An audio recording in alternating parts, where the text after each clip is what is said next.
మాడిపోయిన అన్నం వడ్డించిన రాజగోపాల్ రెడ్డి.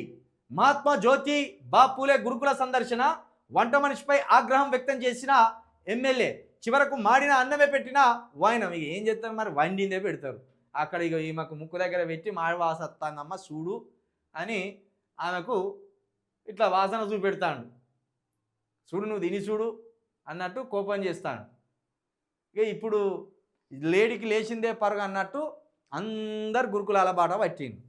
ఇక రేపు హాస్పిటల్లో ఎవడో ఒక్కడో ఇద్దరు వైద్యం అందక చస్తే వైద్యశాలల బాట పడతారు. వాటి మీద నియంత్రణ లేదు, వాటి మీద పర్యవేక్షణ లేదు. ఎక్కడేది జరిగితే గాడికి పోతాను, 3 నెలల ముచ్చటగా ఓ వేడుకలాగా దాన్ని చూస్తాను, వచ్చేస్తాను. శాశ్వతమైన పరిష్కారం చూపండి. ఇప్పుడు మాడిపోయిన అన్నం మాడిపోయింది, అదే అన్నం పెడితే పెట్టినో అయిపోయింది. రేపటి నుండి మాడిపోకుండా, రేపటి నుండి అలాంటి ఫుడ్ లేకుండా జాగ్రత్త పడేలాగా ప్రతి వారం దాని మీద ఒక ఆలోచన చేయండి. ప్రతి వారం ఒక రిపోర్ట్ తెప్పియండి.